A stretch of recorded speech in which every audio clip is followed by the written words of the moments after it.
Romanos capítulo 8, o tema da nossa mensagem hoje é a vida debaixo do Espírito.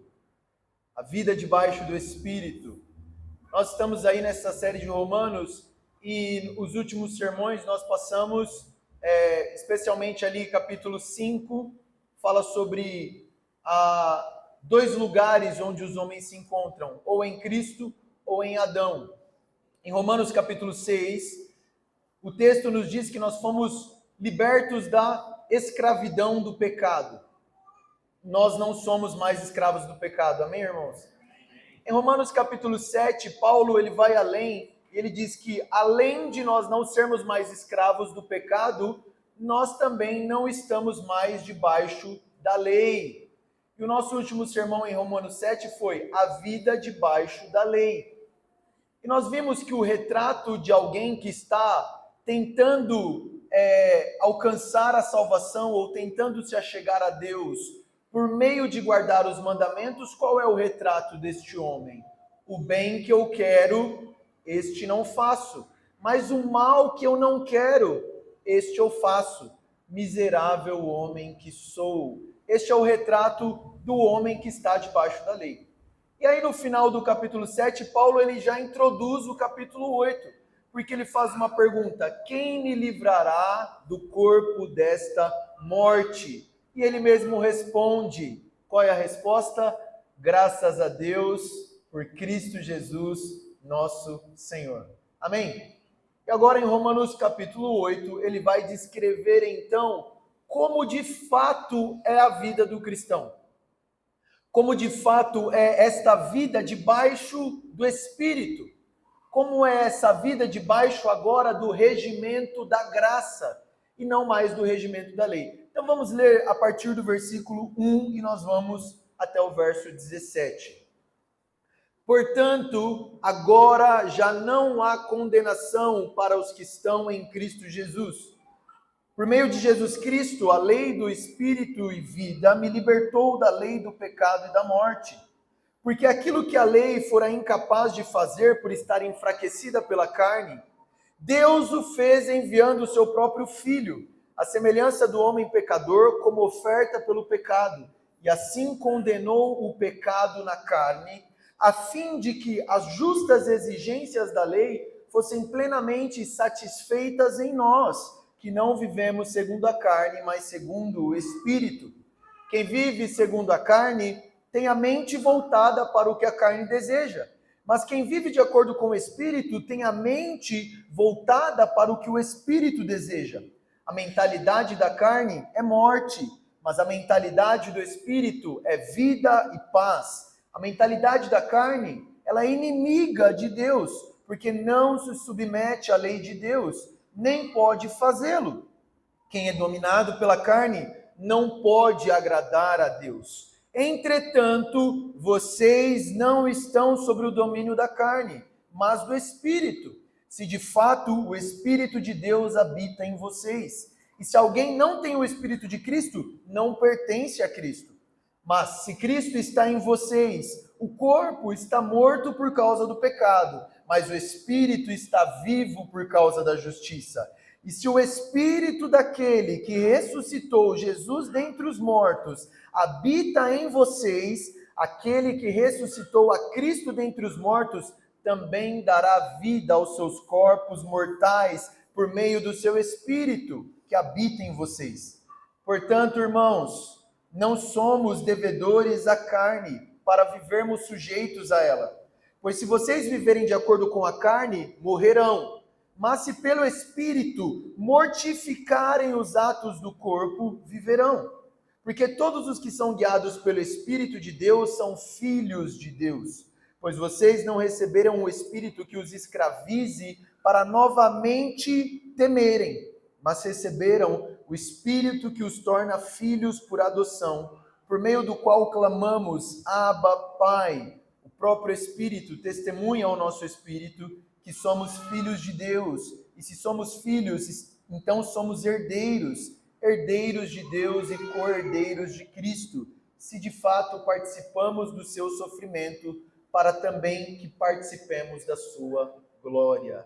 Amém, meus irmãos? Feche seus olhos. Senhor Jesus, nós estamos diante da Tua palavra. A Tua palavra que é viva e eficaz, mais cortante do que a espada de dois gumes. Senhor, nós pedimos nessa manhã, penetre o nosso coração com a espada da Tua palavra, Senhor. Sonde o nosso coração, Senhor. Traga arrependimento onde precisamos de arrependimento e gere vida onde precisamos de vida, Senhor. Deus, livra-nos das distrações. Eu peço que de forma sobrenatural o Senhor nos mantenha atento, a nossa mente, os nossos ouvidos e os nossos corações, prontos para ouvir e responder a Tua palavra, em nome de Jesus. Amém. Irmão, graças a Deus nós chegamos em Romanos 8 agora. A vida debaixo do Espírito. Porque as últimas sessões foram um aspecto bem negativo, né? Falando sobre o pecado, apesar de falar que nós não somos mais escravos do pecado, mas falamos dessa luta constante do crente e o pecado. E hoje, aqui no capítulo 8, Paulo ele vai falar como é então essa nova vida debaixo do Espírito.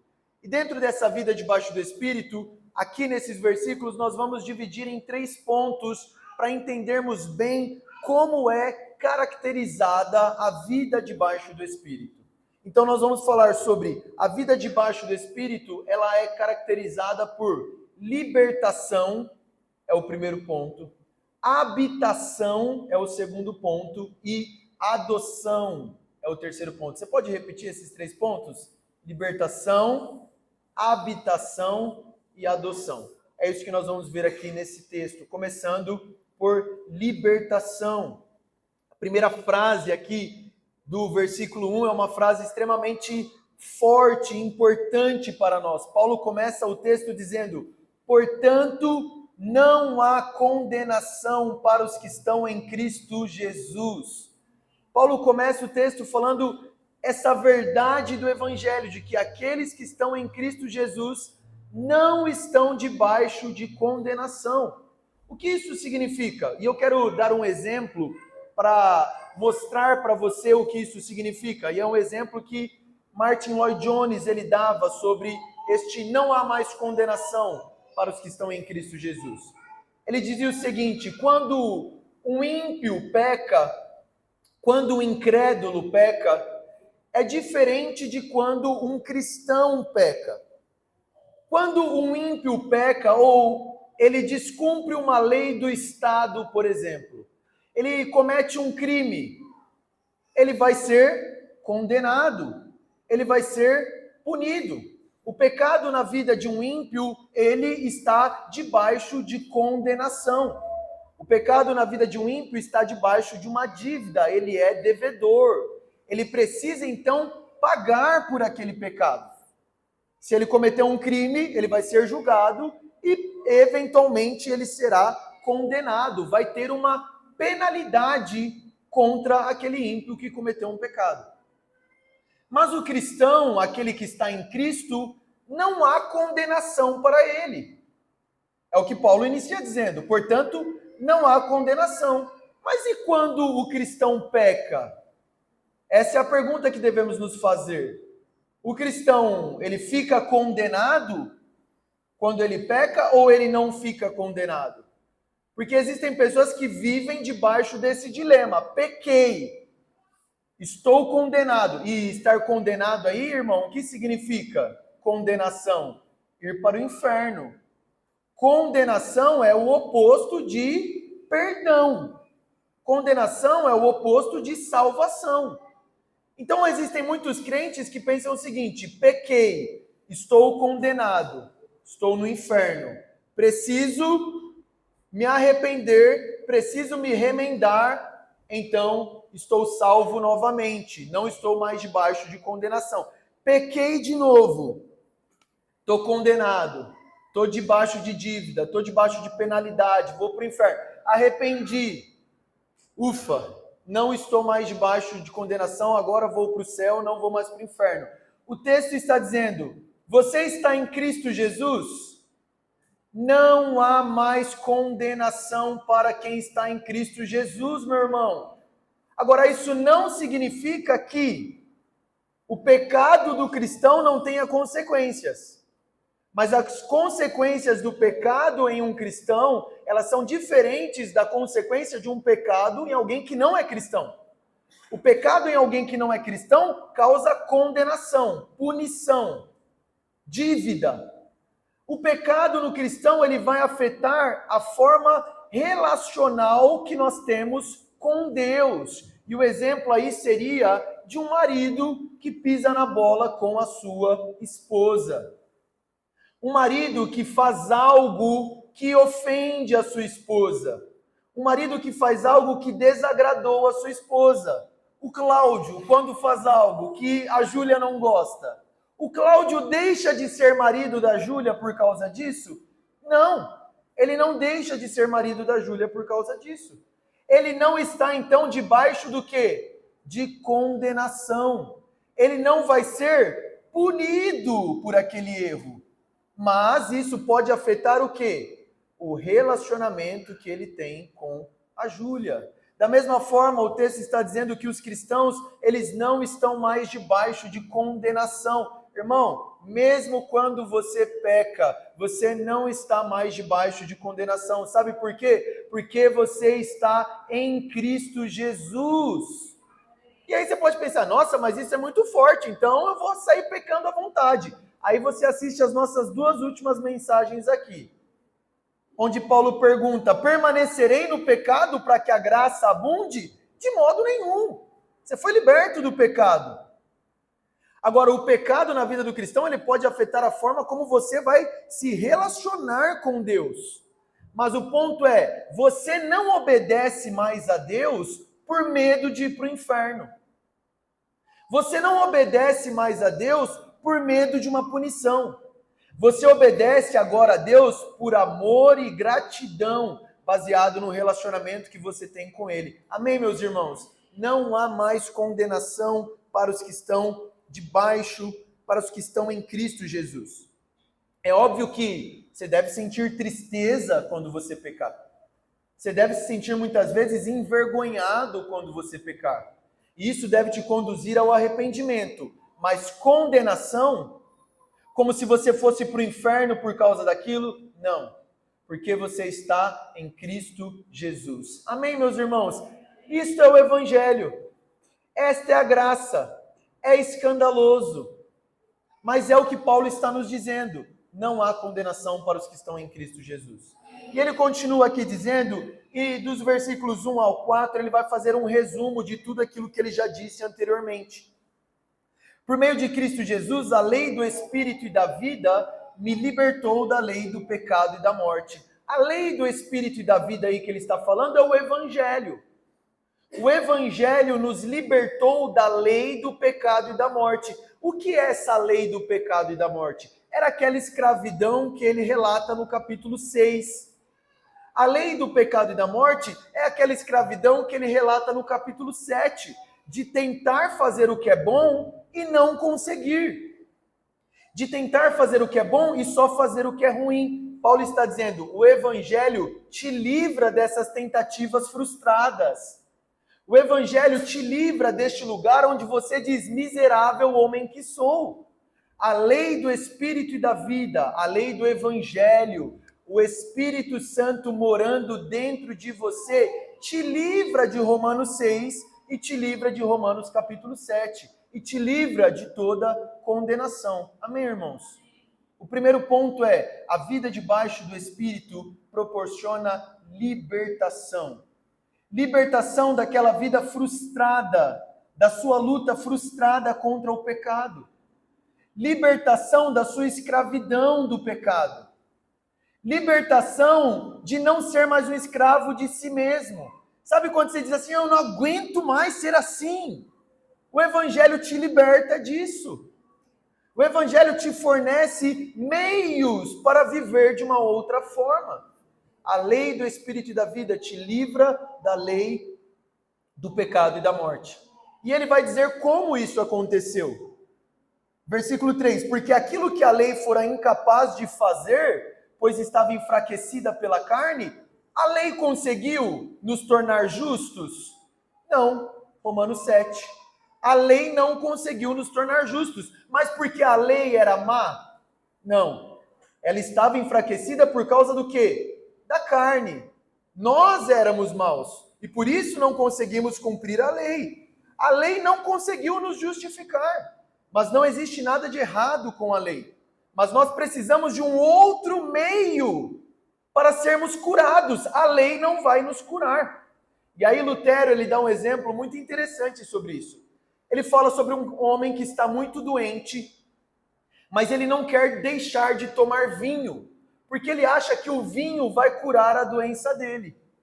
E aí o médico olha para ele e fala o seguinte: olha, senhor, o vinho em si mesmo, ele não é ruim, mas você precisa deixar de tomar o vinho, porque o vinho não vai curar a sua doença.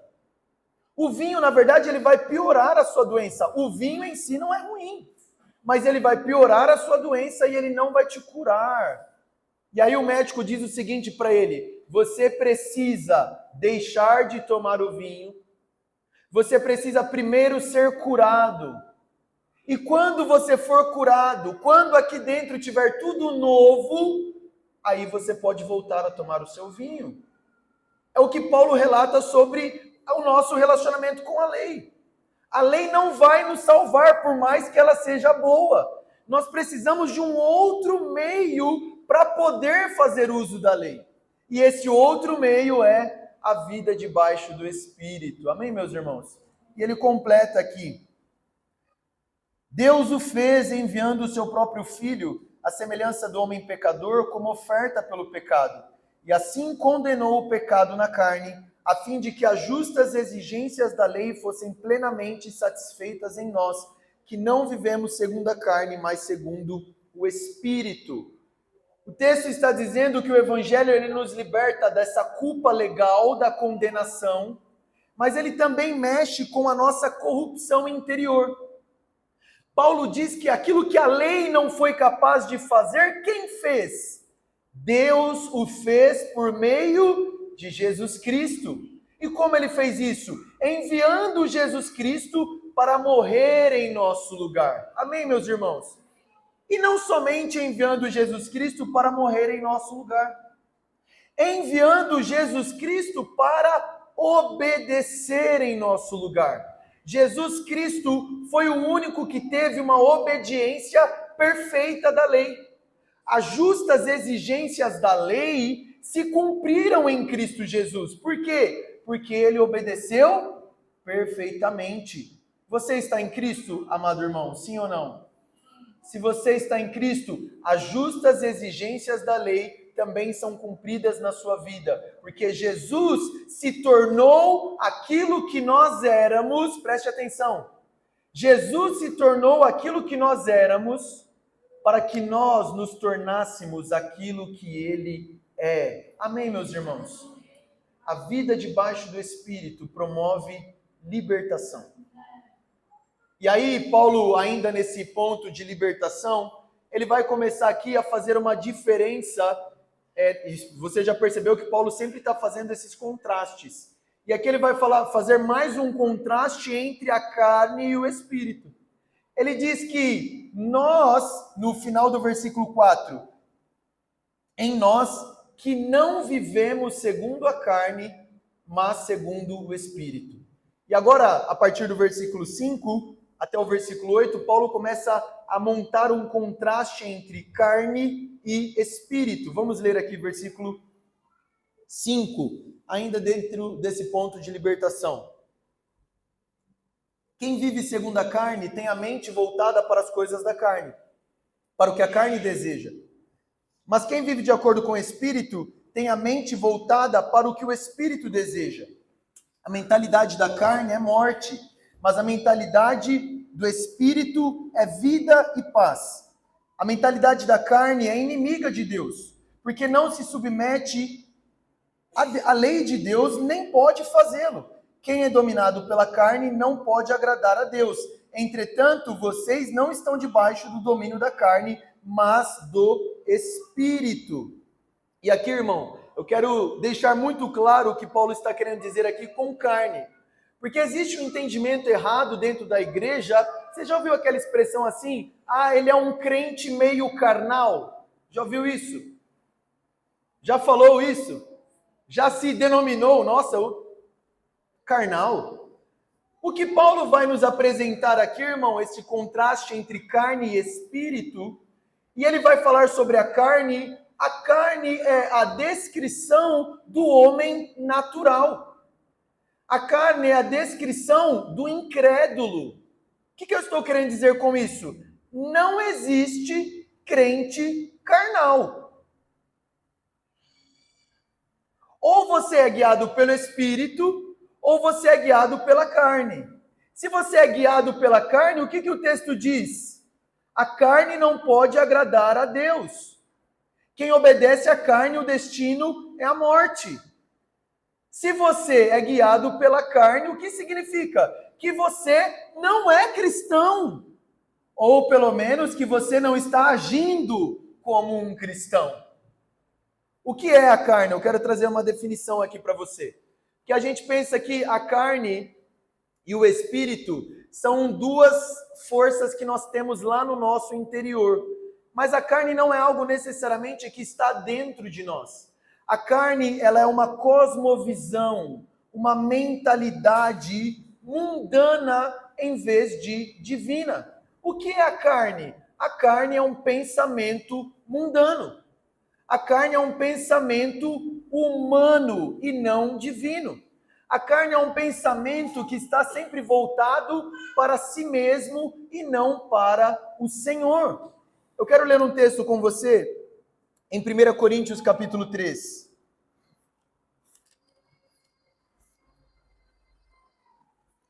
1 Coríntios capítulo 3. Paulo exortando os irmãos em Corinto.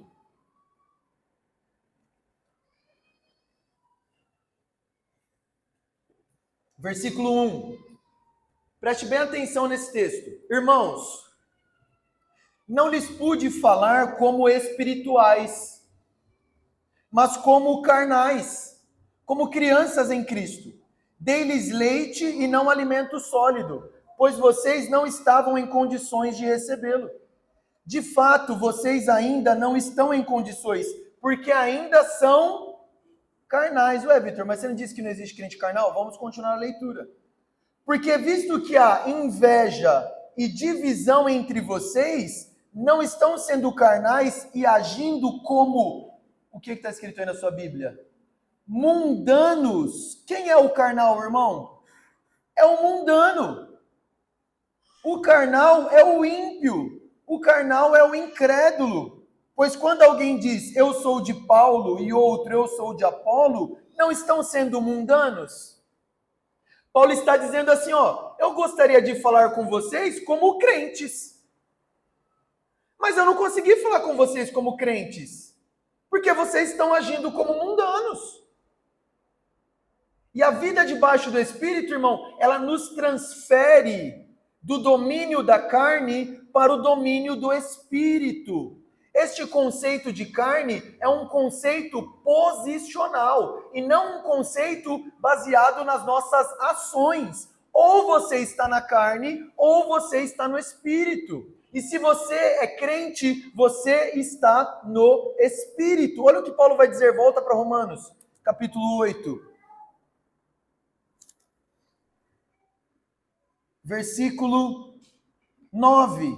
Entretanto, vocês não estão sob o domínio da carne, mas sob o domínio do Espírito, se de fato o Espírito habita em vocês. A lei do Espírito e da vida nos liberta do domínio da carne. Você, meu irmão, deixa eu te dizer, da mesma forma como você não precisa mais pecar, você não precisa mais obedecer à carne. Você não é mais dominado pela carne. Você não está mais debaixo do regimento da carne. A nova vida é debaixo do Espírito. Agora, eu quero te falar algo aqui. Perceba que uma das ênfases de Paulo aqui nesse texto é o quê? Ele sempre está dizendo, a carne pensa nas coisas da carne. A carne, a mentalidade da carne é voltada para as coisas da carne. A mentalidade do Espírito é voltada para as coisas do Espírito. Paulo vai enfatizar aqui a importância dos nossos pensamentos na nossa luta contra o pecado. O pecado, Tiago, ele vai dizer que ele começa onde? Nos nossos pensamentos. Aí a pergunta que fica é, aquilo que mais ocupa os seus pensamentos, no final das contas, é para onde você vai se inclinar.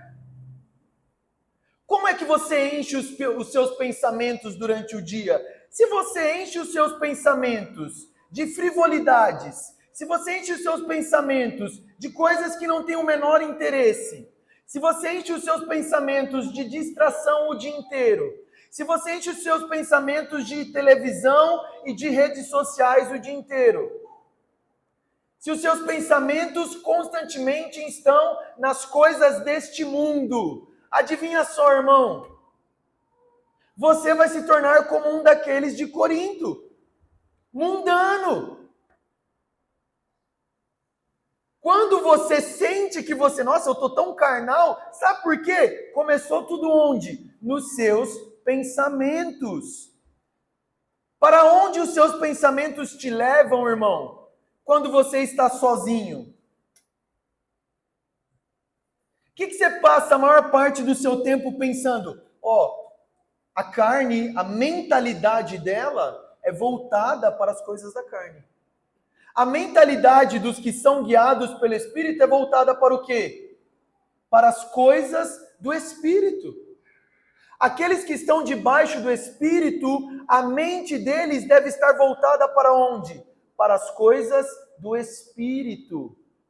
Você não quer agir como um mundano? Pense nas coisas do Espírito. Encha a sua mente do que, meu irmão? Da palavra de Deus. Bota a Bíblia para ouvir. Bota um louvor para tocar.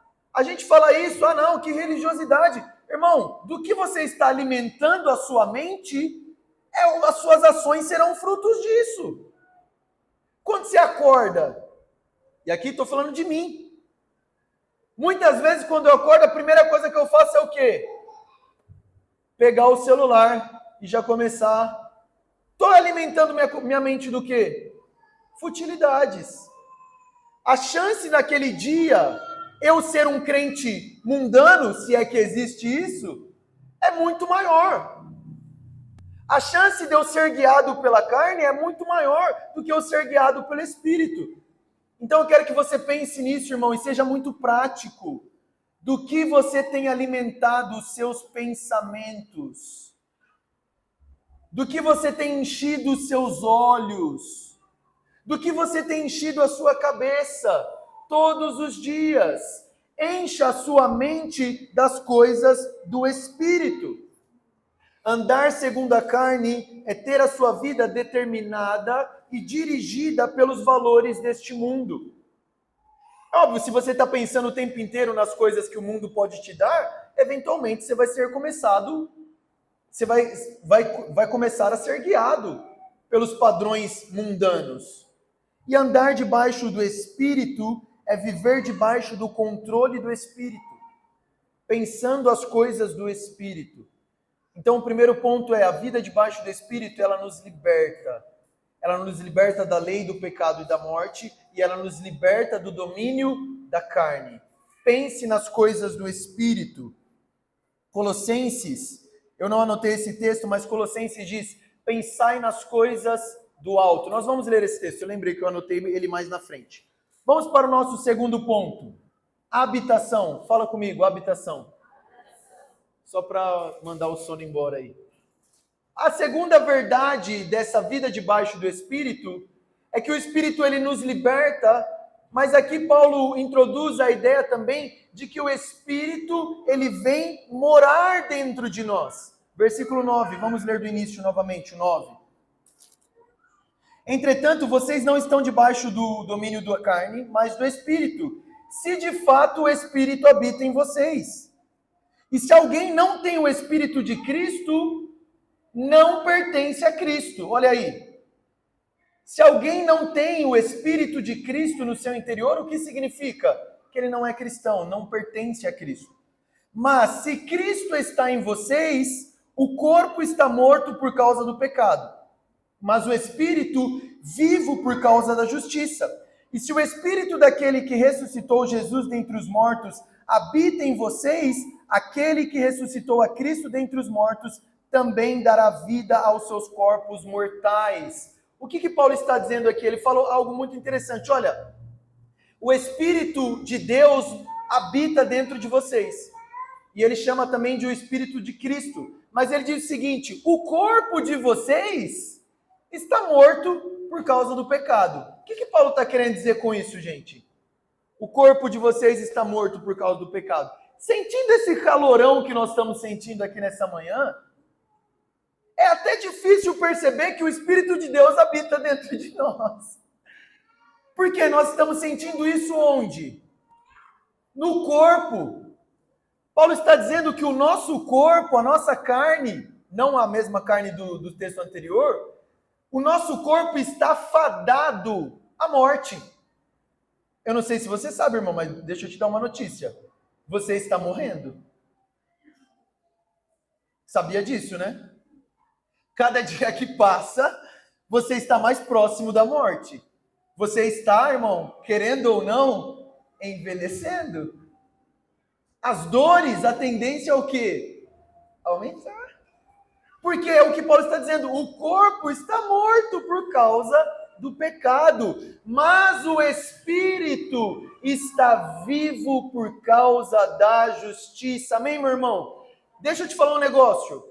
O seu corpo não tem problema ficar um bagaço. Às vezes tem, né? Tem que se cuidar também, né, irmão? Fazer um exercício aí. Não precisa avacalhar também. Mas o seu espírito não pode estar um bagaço. O seu espírito não pode estar morrendo. Porque o Espírito de Deus habita dentro de você. Então Paulo lá em Coríntios, ele diz o seguinte, ó, o exterior vai se desgastando a cada dia, mas o interior, meu irmão, a cada dia está mais jovem. A cada dia você deve se sentir mais vivo por dentro. Por fora, eu tô só o pó da rabiola, irmão. Mas por dentro, o Espírito de Deus habita no meu interior. Essa é a realidade debaixo do Espírito. Agora, o problema é, por fora, está o pó da rabiola e por dentro também. Aí não, irmão. Porque a realidade é que o Espírito de Deus... E eu gosto dessa frase que Paulo usa, que ele diz o seguinte, o mesmo Espírito, olha só, irmão, pensa, o mesmo Espírito, não é outro Espírito, não é outra pessoa, volta somente aí 2000 anos atrás, Jesus crucificado, Jesus ensanguentado numa cruz, Jesus preso no madeiro, morto, sepultado. 3 dias depois, um Espírito, e nós sabemos qual, o Espírito de Deus entra no corpo morto de Jesus e ressuscita Jesus dentre os mortos para a nossa salvação. Amém, meus irmãos? Agora, sabe qual é a boa nova do Evangelho? E eu oro para que o Senhor libere fé no seu coração para crer nisso. O mesmo Espírito que há 2000 anos atrás entrou no corpo morto de Jesus e levantou Jesus dentre os mortos, é o Espírito que mora dentro de você, meu irmão. Habita no seu interior. O mesmo Espírito, não é outro. Se o Espírito de Deus conseguiu ressuscitar Jesus dentre os mortos, ele também vai gerar vida no nosso interior. E é por isso que a cada dia o meu espírito vai se renovando. A cada dia o meu espírito vai ficando mais forte. Se eu sou guiado pelo Espírito. Se eu obedeço ao Espírito. Ser guiado pelo Espírito, irmão. Nós precisamos aprender a responder à voz do Espírito Santo. Deixa eu te dizer, você é nascido de novo, você tem o Espírito no seu interior. O Espírito que ressuscitou Jesus entre os mortos mora dentro de você. E deixa eu te dizer, ele é uma pessoa. Ele tem vontades, ele tem emoções, Ele fala conosco. Ele nos dá direções, faça isso. Não faça isso. Ele fala, vai lá falar com o fulano. Não olhe isso. Nós precisamos aprender a reconhecer o amigo Espírito Santo, que não está longe, está muito perto, no seu interior. Ele mora dentro de você. Ouça-o, obedeça. E sabe o que acontece, irmão? Cada vez que você ouve o Espírito e obedece rapidamente, você fica mais sensível. Você começa a ouvir mais. Cada vez que você ouve e obedece, o seu ouvido vai afinando com a voz. Oh, essa voz eu conheço. Eu ouvi ela ontem, obedeci, ela está falando de novo hoje. Essa voz eu conheço. Nós somos guiados e dominados pelo Espírito. E aí Paulo ele conclui que o seu corpo está morrendo, né? Ele disse, por causa do pecado. Mas ele fala assim, deixa eu te contar uma outra novidade. Se o Espírito ressuscitou Jesus, seu corpo pode morrer, porque este mesmo Espírito vai ressuscitar você também um dia. Amém, irmãos? Não tem problema, cristão não tem medo da morte. O Espírito habita dentro de mim. Se eu morrer, eu vou ressuscitar um dia, porque o mesmo Espírito que ressuscitou Jesus vai me ressuscitar. O segundo ponto, a habitação. Irmãos, e quando eu falo do Espírito Santo, sabe de quem eu estou falando? Sim, em outras palavras, Deus. O Deus lá de Gênesis 1. O Deus que criou o universo. O Deus que não habita em templos feitos por mãos humanas. Ainda bem que o ser humano ele fez com as próprias mãos dele, né? O Deus que os céus dos céus não pode conter. Deus veio habitar no seu interior. Amém, irmãos? Lá em Coríntios, Paulo vai dizer, nós somos templo do Espírito Santo. E aí algo muito forte, a gente vai transicionar para o nosso próximo ponto, para o nosso próximo versículo, ponto ainda não. Paulo lá em Coríntios diz o seguinte, por isso, porque vocês são templo do Espírito, se abstenham, se livrem da imoralidade. Sabe por quê, meu irmão, o que Paulo está querendo dizer? Paulo está dizendo o seguinte, quando você, como um cristão, comete imoralidade sexual, você está levando Deus para aquele mesmo ambiente. Sabe quando os seus olhos vão para um lugar que não deveriam ir? Você está levando Deus para aquele mesmo lugar. Porque Deus habita no seu interior. A minha pergunta para você é, onde você tem levado Deus? E o próximo versículo, um versículo muito negligenciado, versículo 13. Desculpa, o 12 ainda. Portanto, irmãos, não estamos em dívida para com a carne, para vivermos sujeitos a ela. O que Paulo está dizendo? Não estamos em dívida com a carne.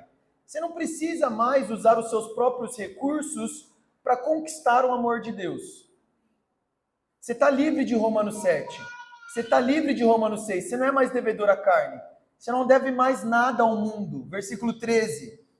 Pois se vocês viverem de acordo com a carne, morrerão. Mas se pelo Espírito fizer morrer os atos do corpo, viverão. Mortificação da carne. Fala para a pessoa que está do seu lado aí, aproveita e acorda ela. Você precisa mortificar as obras da carne. Irmão, esse texto aqui é muito negligenciado, Romanos 8,13. Mas teve um homem na história da igreja, chamado John Owen, que ele falou muito sobre a mortificação das obras da carne. E o que seria a mortificação das obras da carne? Eu quero ler um trecho de John Owen aqui para você. Mas basicamente é a nossa responsabilidade na luta contra o pecado. Paulo está dizendo, olha, porque o Espírito vive dentro de você, porque ele vai te ressuscitar um dia, você tem uma missão agora. Qual é a sua missão? Mortificar as obras da carne. Você precisa mortificar o pecado. Só uma vírgula aqui. Olha o texto de novo. Versículo 13. Se vocês viverem de acordo com a carne, morrerão. Mas se pelo que, irmão? Se pelo Espírito mortificardes obras da carne. Não é sozinho. Não é pelos seus próprios esforços, é pelo Espírito. John Owen diz o seguinte, preste atenção aqui. O que é a mortificação? Percebe-se de imediato que se trata de algo que nós devemos fazer. Não é uma questão de nós morrermos ou sermos entregues à morte, mas, preste atenção, de fazer morrer. Nós mortificamos, nós fazemos morrer o pecado. Na obra da mortificação, nós não somos passivos, esperando que outros façam por nós. Pelo contrário, nós é que somos os responsáveis de fazer o mal morrer em nós. É verdade que logo em seguida, Paulo acrescenta que só pelo Espírito nós podemos fazer isso. É o Espírito que nos dá o desejo de mortificar o pecado. É o Espírito que nos dá as condições de fazer isso. Mas quem faz? Nós. Por meio do Espírito. A santidade da vida cristã, ela não é alcançada pelo nosso próprio esforço, sem o auxílio do Espírito. Isso aí é moralismo, isso é o legalismo. Mas, ao mesmo tempo, a santidade, ela não é alcançada simplesmente pelo Espírito e eu não fazendo nada. Eu mortifico as obras da carne e o pecado pelo Espírito. Atividade humana no processo de santificação é necessária. Mortificação significa que nós devemos repudiar totalmente tudo o que sabemos que é errado. Não ficar premeditando como satisfazer os desejos da carne. Paulo fala isso em Romanos 13. Esta não é simplesmente uma forma de repressão, como se nós fizéssemos de conta que o mal não está presente. Eu vou ignorar o pecado, vou fingir que ele não existe. Não. É o contrário. A mortificação implica que você precisa extirpar o pecado da sua vida. Você precisa olhar nos olhos do pecado e matá-lo. Você precisa encarar de frente e fazer morrer o pecado. Ou como Jesus disse, Jesus falou sobre mortificação. Se o teu olho te faz pecar, você finge que ele não está lá? Irmão, olha a linguagem bélica que Jesus usa. Olha a linguagem de guerra que Jesus usa. Se teu olho te faz pecar, o que você faz, meu irmão? Arranca fora! Mortificar o pecado é não abrir concessões. É não brincar com o pecado.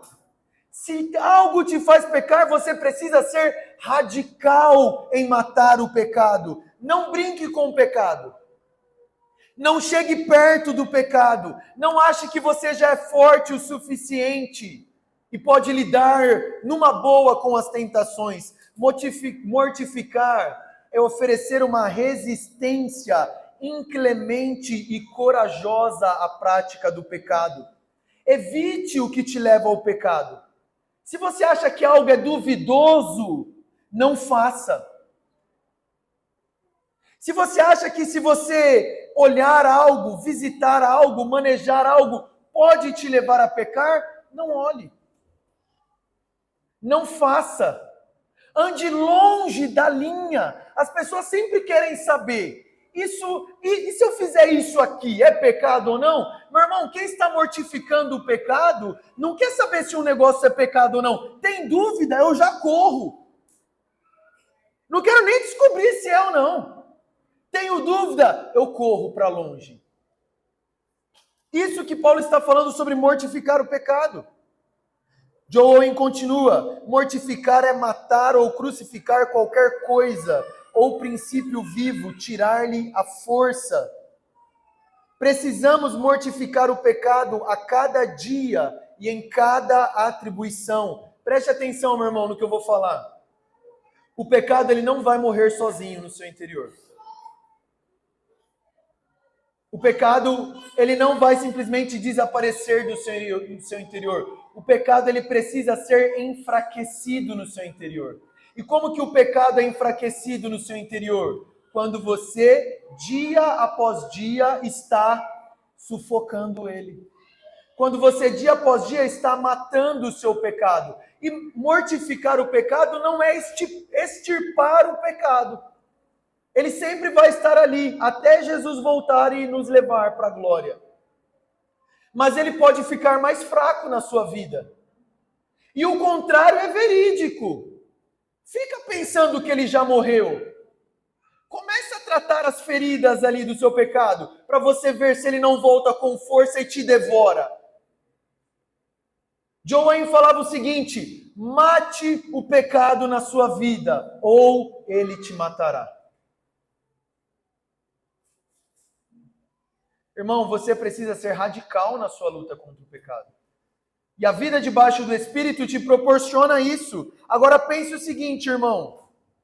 É por meio do Espírito. Não é por você mesmo. Eu quero ler um texto com você, Colossenses. Paulo fala a mesma coisa aqui. Colossenses capítulo 3.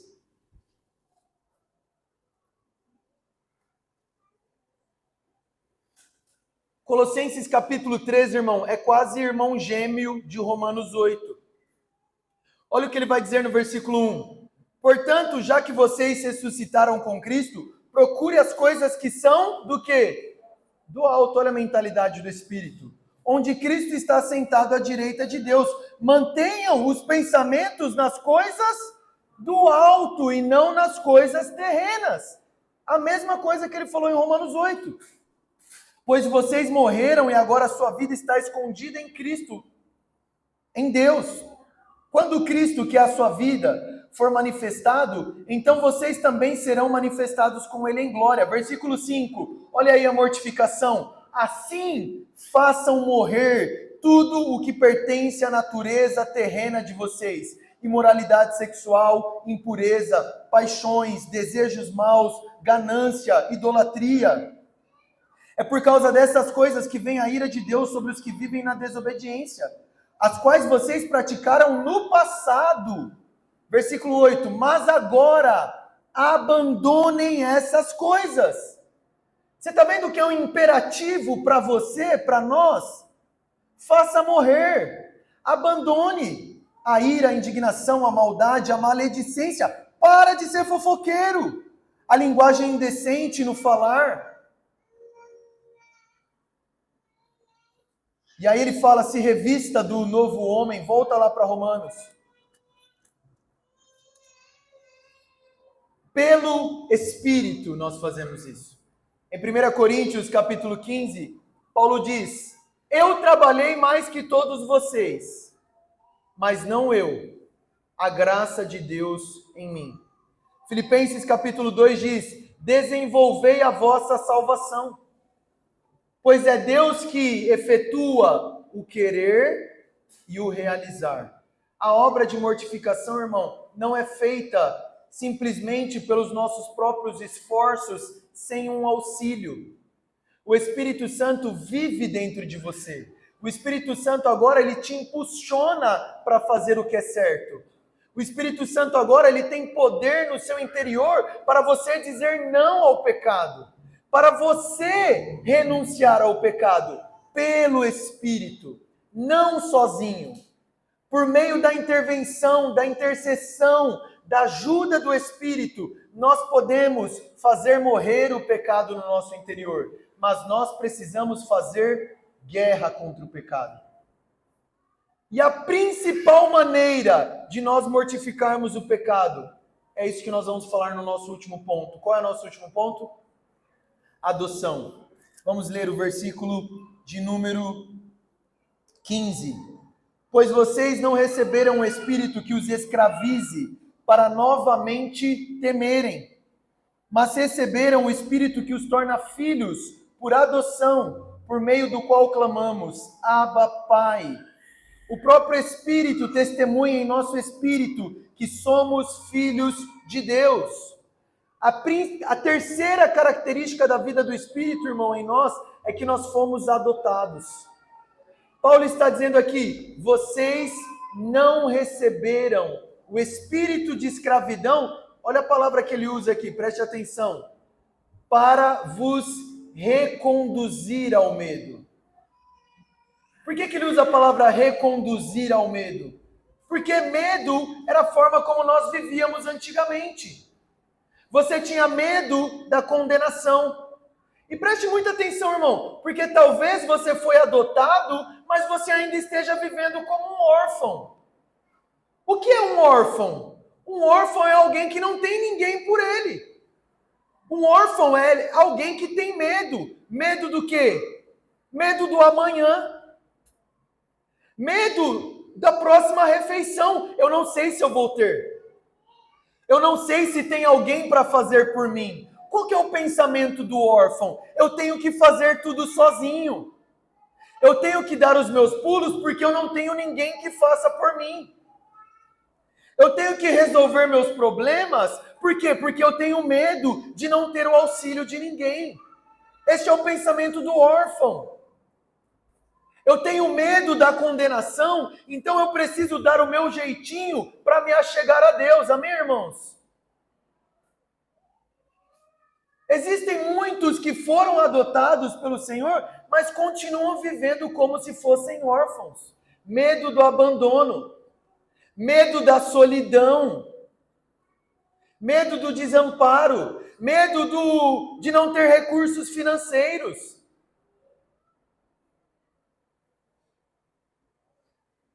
Medo de não ter felicidade. Quem é aquele que tem medo de não ter felicidade? É aquele que constantemente está buscando a sua felicidade. Por que ele constantemente está buscando coisas para se realizar e ser feliz? Porque ele tem medo. Ele tem medo de não ser feliz. Alguém que está constantemente buscando a afirmação das outras pessoas. Do que ela tem medo? Ela tem medo de não ter valor. Então ela constantemente está buscando a afirmação dos outros. Ela está fazendo coisas para que os outros a vejam. Ela tem medo. Ela tem medo de não ser valorizada. Alguém que manipula os outros. Alguém que coage os outros. Alguém que suga a emoção e a energia do outro. Tem medo da solidão. Agora Paulo está dizendo, vocês não estão mais debaixo do espírito de escravidão para vos reconduzir ao temor. Meu irmão, você está debaixo do espírito da adoção. Deus te adotou, você tem um pai, você não está mais sozinho no mundo. Você não precisa mais resolver as suas coisas sozinho, meu irmão. Você não precisa mais ter medo de nada, porque Deus é o seu pai, você foi adotado, você foi inserido em uma família, Deus te dá o valor que você precisa, Deus te dá a felicidade que você precisa, Deus te dá o amparo que você precisa. Meu irmão, imagina ter o pai mais rico do mundo como seu pai. Seu pai nem precisa ser rico, basta você ser criança, irmão. Basta você ser criança. Criança tem alguma preocupação, meu irmão? Você acha que o Estevão acordou hoje preocupado? O que ia tomar de café da manhã? Você acha que o Estevão hoje está preocupado com a fatura do cartão? Você acha que ele está preocupado? Nossa, não vou ter ninguém para brincar hoje. O que eu vou fazer na minha vida? Sabe por que ele não está preocupado com isso? Porque ele tem um pai. Nós fomos adotados, meu irmão. Nós podemos descansar na paternidade de Deus. Nós podemos descansar no cuidado de Deus, meu irmão. Você não vai ser abandonado. Você não vai ser deixado sozinho. Você tem um pai. E aí é interessante que ele diz que por causa do espírito de adoção, essa é a base que nós então podemos mortificar o pecado. Porque eu não tenho falta de nada, porque eu tenho um pai. E eu preciso desfrutar desse pai.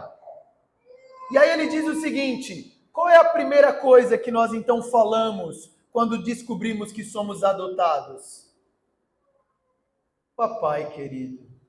Abba Pai. A expressão que Paulo usa aqui, irmão, Abba Pai, é uma expressão de carinho. É uma expressão de proximidade com Deus. E, irmãos, tem muitos de nós que nós conseguimos enxergar Deus como Pai. Talvez alguns nem como Pai não conseguem. Mas você consegue enxergar Deus como Abba, Pai? Você consegue enxergar Deus como seu papai?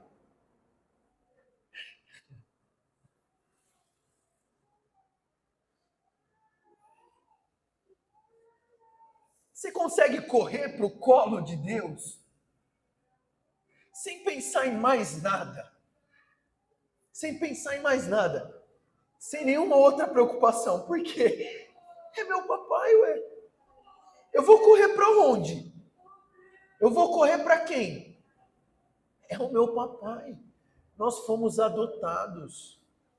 Se Deus é nosso pai, é o que Paulo vai falar lá na frente. Se Deus é por nós, se Deus é meu... Irmão, Deus é meu pai. Deus é meu pai. O que vai me afligir? Eu vou correr para ele. O Estevão, irmão, é o dia inteiro.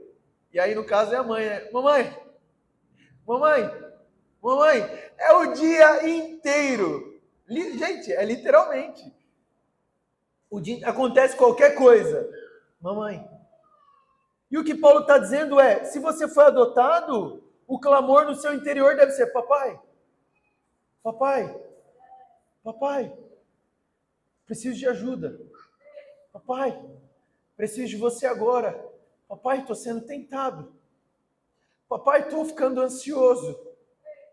Papai, estou preocupado. Estou precisando de força. Papai, não sei como agir. Eu não estou falando sobre você usar uma linguagem infantil. Eu estou falando sobre uma relação infantil. Você precisa ser como criança diante de Deus.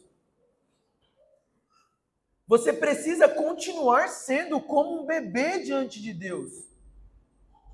Você acha que o Estevão desconfia de mim? Gente, a confiança que um pai tem num filho, assim, se eu falar qualquer coisa para ele está comigo, ele vai acreditar.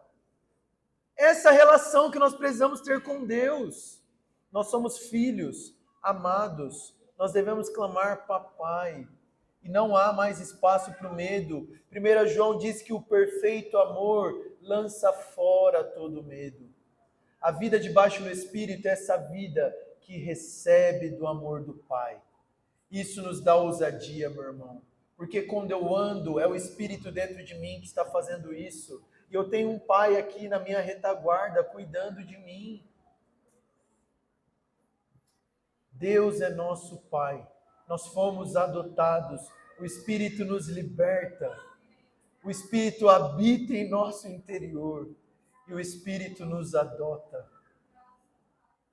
Vamos falar com o nosso papai? Feche seus olhos.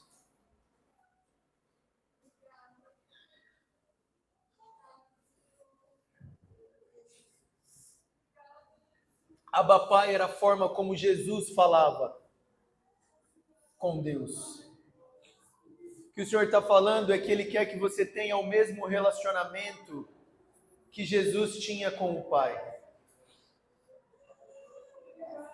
A primeira coisa que um bebê faz quando ele nasce, meu irmão, é chorar. E nós, como crianças, devemos chorar aos pés do Senhor. Devemos clamar ao nosso Pai.